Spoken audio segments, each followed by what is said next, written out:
Ko'm bitta tema aytchi o'shanadimi. Bu farqi yo'q, xohlagan so'z chiqsa olmayman.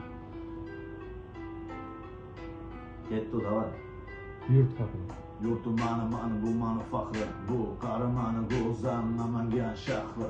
Har kun Namangan shahrida yashaymiz, kerakmiz bitta musofirga borib kelamizda. Lekin mani yurtim bu doim bo'lgan mani yuragim, man shahrim. Ona yer mani O'zbekiston, bu mani faxrimda. O'zbekda yashaganim bilan chet elliklarga kerak bo'lsa, mani ko'chadagilarga bosh egmasdan oilamga dastoni turishni o'rgatgan o'zbegimda. Buni bo'lgan o'zbekning ichida nima bor? O'zbek hammasi zolotoy bo'la, erkaklar hammasi oilasini himoya qilish uchun yurgan, dastoni turgan.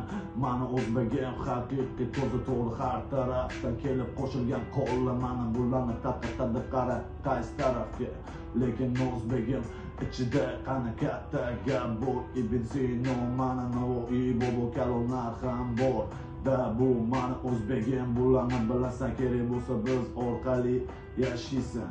O'zbek mani o'zbegim, bu mani faxrim o'zbegim. O'zbekistonda tug'ilganim uchun faxrdaman, bu paxta emas, azabdaman. Mani faxrim, bu O'zbekiston Namangan gullar shahri bo'lgan. Bu mani faxrim, gullar shahrim.